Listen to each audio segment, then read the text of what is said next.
از واجبات هست بر کسی که بتوند اعتراض کنه و گاهی به حدی از وجود میرسد، به لزوم میرسد که اگر نفسم در شرف هلاکت باشد میگن بکن این کار.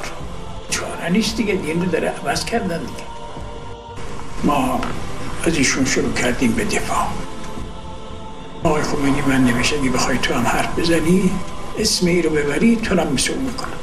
اگر حرف بزنم بگم این مثلا خلاف است، این واسطه است، این کار میگن به این که طمع فی الملک.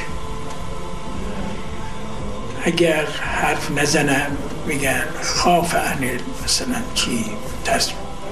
و من بینیم به خدا حضرت فرمود نه میترسم نه طمع دارم. اگر تا حالا حرف میزدیم الانم میگن خیال رهبری داری بنابراین اعتراض میکنیم. و اگر نگم میگن به این که ترسید. بردن ما رو به اون محلی که مال همین سپاهیاست. شب ریختن اینجا و اینجا هم همه جور حتاکی کردن. واقعیش اینه، همه جور حتاکی. نامه آقای خویی بود اینجا مجلد نوشته بود.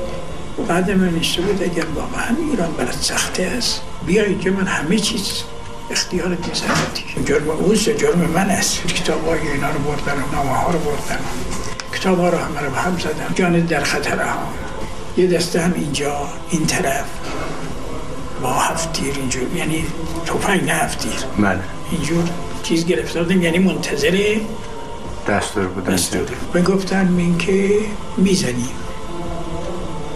چون شب دستور داریم. گفت طوری هم نیست، 7 تیر شب 20 دقیقه اینجا گرفته بود. گفت یا بگو اشتباه کردم یا اینکه